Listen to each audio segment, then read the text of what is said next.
May 7 Thursday, today's buktong cryptic is, gala na ba? Nagkakagulo pa sa init. Okay, 8 letters. Nagkakagulo is an anagram indicator. 1, 2, 2, 4, 6, 8, 2, 4, 6. Wait lang, so naalala ko dito yung minute cryptic na anagram din, then possible both sides kasi parehong 11 letters yung theoretical and c'est la vie. Parang ganito din yun kasi parehong 8 letters, so pwedeng i-anagram both. Kung gala na ba ang definition pa sa init ang i-anagram? Pa sa init, tinapos. Sing, panis,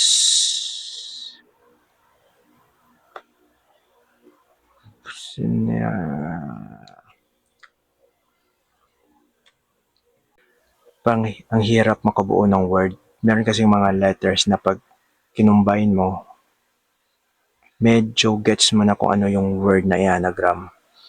Pero dito kasi ang labo. So let's try gala na ba.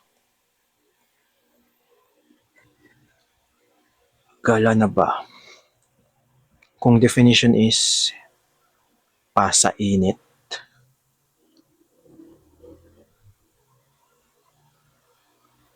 baga, ba, ka, okay. Nag,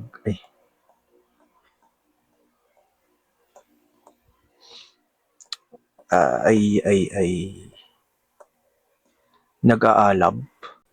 One word bang nag-aalab? Wala bang hyphen or dash? Check.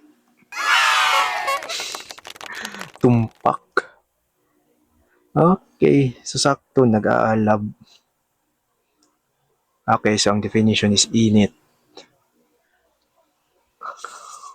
Bye.